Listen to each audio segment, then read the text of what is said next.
There's a salary in Britain where the payrise leaves you poorer. Not cost of living poorer. Not it doesn't feel like enough poorer.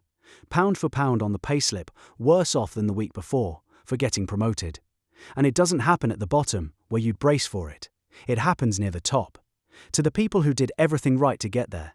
To see how the ladder gets wired, you have to climb it from the first rung. Because the British salary ladder isn't really a ladder. It's a series of traps, and every time you climb, the trap just changes shape. £20,000.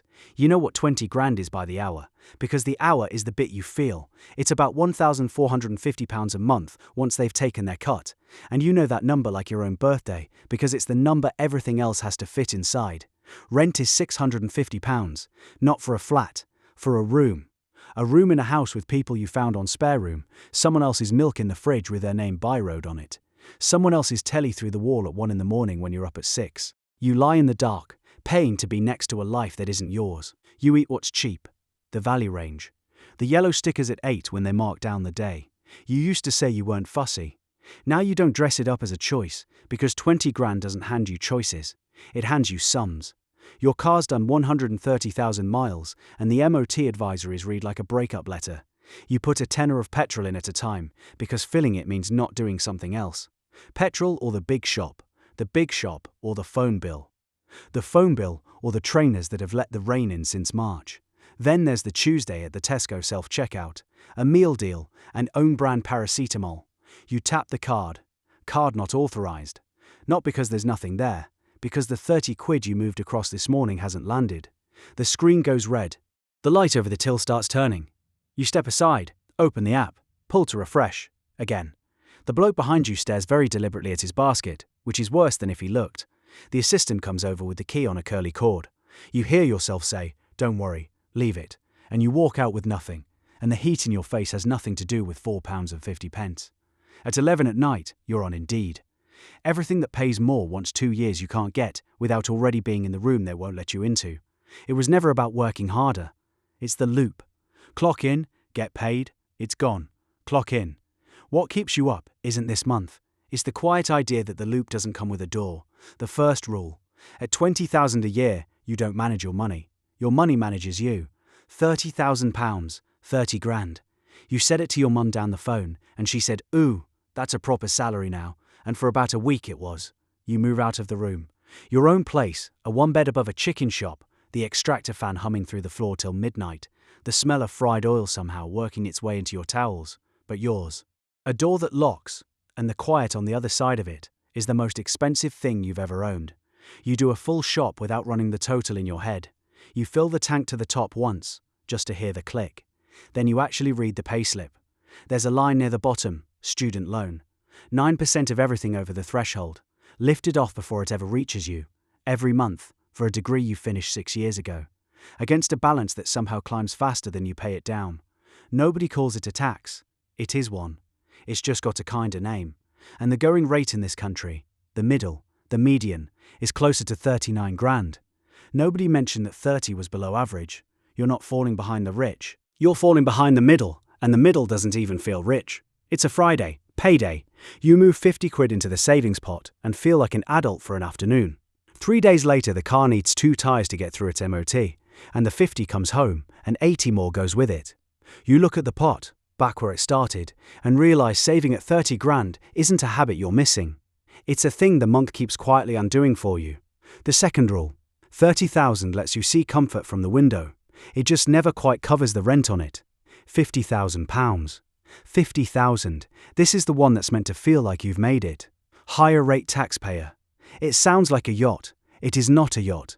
The money came with more of you attached to it. You're the one they ring when it goes wrong now. You stay late. You take the Saturday, the actual Saturday, the one with your mate's 30th in it that you said you'd try to make and didn't. Hours that used to be yours, handed over to push the number up. Then the overtime lands, and 40 pence of every extra pound isn't there. Not 20, 40. You crossed a line at 50,270 that you never saw and never felt. And on the far side of it, the country decided your effort is worth less in the afternoon than it was at 9.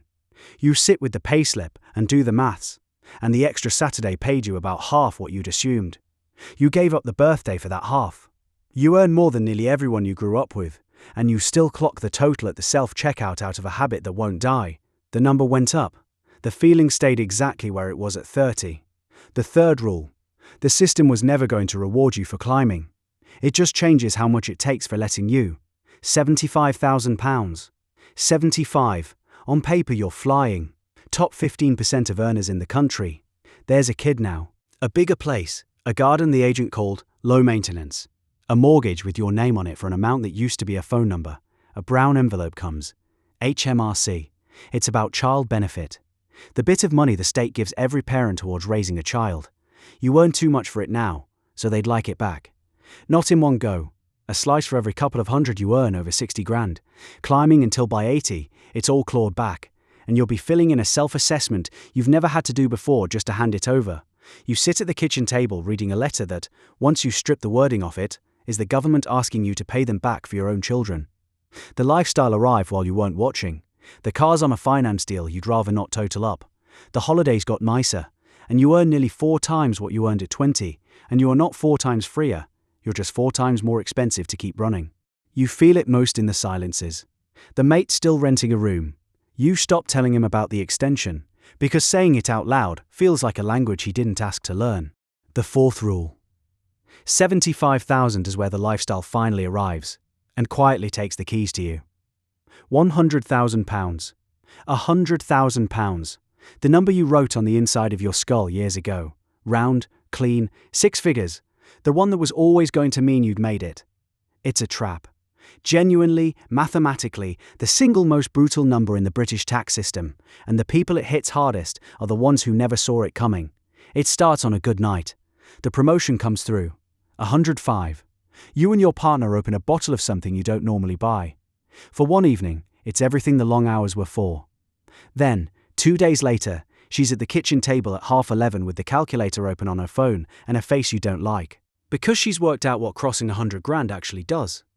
Over 100,000, the government starts taking your tax-free allowance away, £1 gone for every 2 you earn. So the slice between 100 and 125 gets taxed at an effective 60%.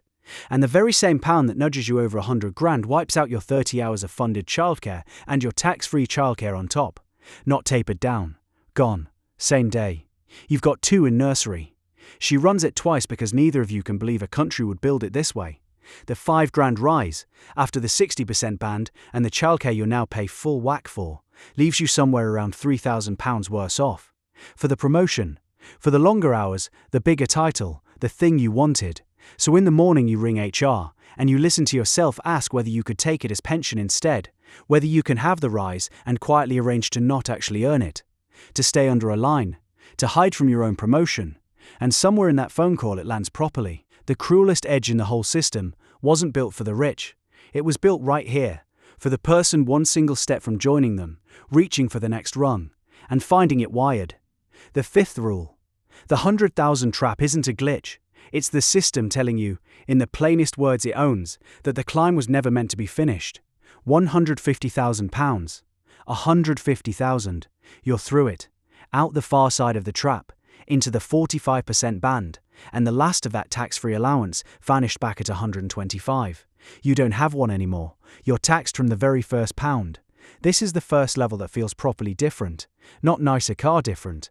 Different decisions different. The boiler goes and it's an annoyance, not a disaster. A bill lands and you just pay it. That's what the money buys first. Not luxury. The silence of not panicking. You stop asking what a thing costs and start asking whether it's worth it, which is a separate muscle, one you didn't know you'd grown. A mate from the old days texts, asks to borrow 300 quid till payday, and you can hear in the message what it cost him to send it. To you it's a rounding error. You send it before you've finished reading. He replies, "You've actually saved me, mate," with a wait that stops you for a second, because you'd already forgotten it was money. That gap, where the same £300 is nothing to you and everything to him, isn't about the bank balance. You live somewhere else now, same town, different country, and you fund all of it. The schools you'll go private around, the waiting list you'll quietly skip, you pay the most in and lean on it the least, and nobody sends a thank you, and the forms never get any shorter. The sixth rule. 150,000 is where money stops being about getting by and starts being about distance. From the rung you were on, and from the people still standing on it. £500,000, £500,000 a year, and the whole thing changes shape. You don't really have a salary now, not the way the lower levels did, where a number landed every month and you folded your life inside it. You have a structure, an accountant who rings you, instead of the other way round. Money that turns up wearing different clothes, dividends, shares, a pension arrangement, things with names you had to be taught. He doesn't ask what you earn. He asks how you'd like it to arrive. And that question alone tells you you've crossed into another country. Because the parent at 100 grand, turning down her own promotion at the kitchen table, nobody ever booked her that meeting. Nobody turned a page round and showed her the doors. She got the pay slip, the taper, the childcarecliff, and the shock. You get options laid out in front of you, legal and ordinary and quiet. That's where the anger changes shape too. The system isn't equally hard on everyone. It's hard in a way that punishes the person without guidance. The one paid through PAE, with nowhere to put anything, nothing to restructure, no meeting booked. At 20 grand you couldn't escape the month. At 100 you couldn't escape the cliff. Up here, people are paid to show you the exits, the 7th rule. Somewhere between 100 grand and here, you find out there are 2 tax systems in this country. One for people with a salary, and one for people with an accountant. £1 million a year. You pay more tax than most people will earn in a decade. They'll tell you that part loudly. It's the part that's meant to end the argument. It's the part they leave out that matters. Up here, money isn't income.